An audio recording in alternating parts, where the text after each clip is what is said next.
Welcome to అత్తగారి ఇంటి వంటలు. ఈరోజు మనం కలగూర ఎలా తయారు చేయాలో చూద్దాం. ఒక మందపాటి గిన్నె పెట్టుకొని ఆయిల్ వేసుకొని అందులో తాలింపు గింజలు వేసుకొని కరివేపాకు వేసుకోవాలి.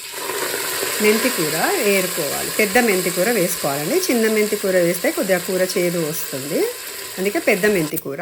ఆ మెంతి కూర కట్ చేయకుండా మంచిగా కడుక్కొని అలాగే ఇందులో నూనెలో వేసుకొని కొంచెం ఫ్రై చేసుకోవాలి. ఒక 2 to 3 minutes ఫ్రై చేసుకోవాలి. ఇది మేము సంక్రాంతి రోజు మా ఇంట్లో చేసే కూర అన్నమాట. దీంట్లోనే అల్లం వెల్లుల్లి పేస్ట్, ఒక పెద్ద టేబుల్ స్పూన్ అల్లం వెల్లుల్లి పేస్ట్ వేసుకోవాలి. ఇందులో వేయించుకోవాలి. ఇది కలగూర అని అంటాం. అన్ని కూరగాయలు మిక్సింగ్ అన్నమాట. ఎన్ని కూరగాయలు వస్తే అన్ని కూరగాయలు మిక్సింగ్ చేసి ఇందులో వేస్తామన్నమాట. ఇది పరాటాకి బాగుంటుంది, బోండా కూడా చేసుకోవచ్చు, రొట్టె పూరికి కూడా, చపాతీకి, అన్నంలోకి అన్నింటికి బాగుంటుంది. ఇందులో 200 grams బఠానీ వేస్తున్నాను, 200 grams బీర్నీస్, 200 grams క్యారెట్ ముక్కలు. అన్నీ కొంచెం పెద్ద పెద్ద ముక్కలుగా కోసుకోవాలి, మరీ చిన్నగా కోసుకుంటే మెత్తగా అయిపోతాయి అన్నీ. ఇందులోనే శనక్కాయ, హరీబూట్ అని కూడా అంటాం కదా, శనక్కాయ కొద్దిగా ఒలుచుకొని వేసుకోవాలి. రత్నపురి గడ్డ, ఇది కూడా 200 grams రత్నపురి గడ్డ. 200 grams బుడమకాయ, పెద్ద పెద్ద ముక్కలు వేసుకోవాలి. ఇవి దోసకాయ అంటారు, బుడమకాయ కూడా అంటారు ఒక్కొక్కరు, అది వేసుకోవాలి. ఇది మనం గాజర్ హల్వా చేస్తాం కదా, గాజర్ ముక్కలు కూడా కొద్ది ముక్కలు వేసుకోవాలి. ఇది చెరుకు ముక్కలు, ఒక 3-4 చెరుకు ముక్కలు. ఇది ఎందుకంటే సంక్రాంతి రోజు మనం వేసుకుంటున్నాం కాబట్టి ఇవన్నీ మేము వేస్తాం. 2 రేగుపళ్ళు, జీడి పండ్లు ఉంటే కూడా వేసుకోవచ్చు 2. ఇది శనక్కాయ, హరీబూటు, ఇది అనేది శనక్కాయ అనేది, చెరుకు ముక్కలు, ఇవన్నీ సంక్రాంతి రోజు తెస్తాం కాబట్టి ఇవన్నీ వేసి చేస్తామన్నమాట. ఇందులోనే చిక్కుడుగాయ, నేను అన్ని 200 grams తీసుకున్నాను కదా, చిక్కుడుగాయ 400 grams తీసుకున్నాను. డబుల్ వేసుకోవాలి.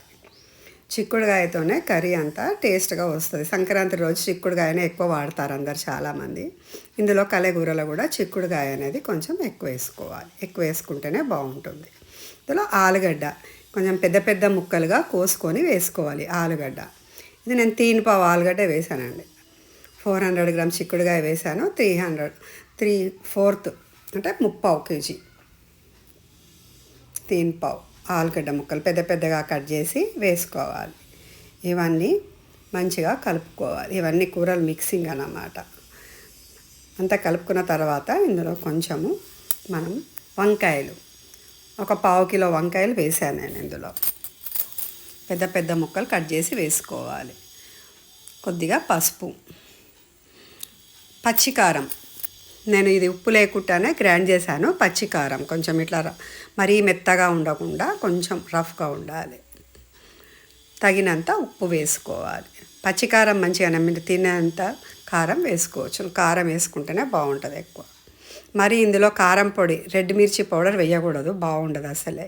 ఇందులో వేసేది పచ్చికారం అన్నమాట. ఇదంతా వేసి కలుపుకోవాలి. కలుపుకున్న తర్వాత ఇది మూత పెట్టేసుకోవాలి. కొంచెం మూత పెట్టుకుంటే మెత్తగా ఉడుకుతుంది. ఇప్పుడు ఇందులో గుమ్మడికాయ ముక్కలు కూడా 200 grams వేస్తున్నాను పైనుంచి. అన్నీ వేసిన తర్వాత లాస్ట్గా గుమ్మడికాయ ముక్కలు వేసుకొని కలుపుకోవాలి. ఇది మధ్య మధ్యలో దాని తగినంత ప్లేట్ తగ్గట్టుగా పెట్టుకొని మధ్య మధ్యలో తీస్తూ కలుపుకోవాలి. మీకు మెత్తగా కావాలంటే మూత పెట్టి ఉడికించుకోండి. మెత్తగా వద్దు, మరి కొంచెం పొడి పొడిగా ఉండాలనుకుంటే మూత తీసేసేయాలి. మూత తీసి ఉడికించుకోవాలి. ఇది కుక్కర్లో కూడా పెట్టి ఒక విజిల్ పెట్టుకోవాలి. ఎక్కువ విజిల్స్ పెట్టుకోవద్దు. మరీ మెత్తగా అయితే కూడా బాగుండదు, మరీ పొడి పొడిగా ఉంటే కూడా బాగుండదు. ఇందులో కొంచెం నేను బెల్లం వేస్తున్నాను. ఇష్టం ఉంటే వేసుకోవచ్చు, లేకపోతే లేదండి. బెల్లం అంటే కొంచెం టేస్ట్ కోసం నేను బెల్లం వేస్తున్నాను. అసలు మామూలుగా అయితే నువ్వులుండ, సంక్రాంతి రోజు నువ్వులుండ చేసుకుంటాం కదా, అది దంచేస్తాం అసలు. ఇది మీకు వీడియో కాబట్టి బెల్లము నువ్వుల పొడి సపరేట్గా చూపిస్తున్నాను. నువ్వుల పొడి వేసుకోవాలి. మంచిగా ఒక 1/2 చిన్న గిన్నెడు నువ్వుల పొడి, వేయించిన పౌడర్, ఇవన్నీ వేసి మంచిగా కలుపుకోవాలి. కలుపుకున్నాక ఒక 2 minutes మూత పెట్టేసి తీసేసేయండి. ఇది చాలా టేస్టీగా ఉంటుంది.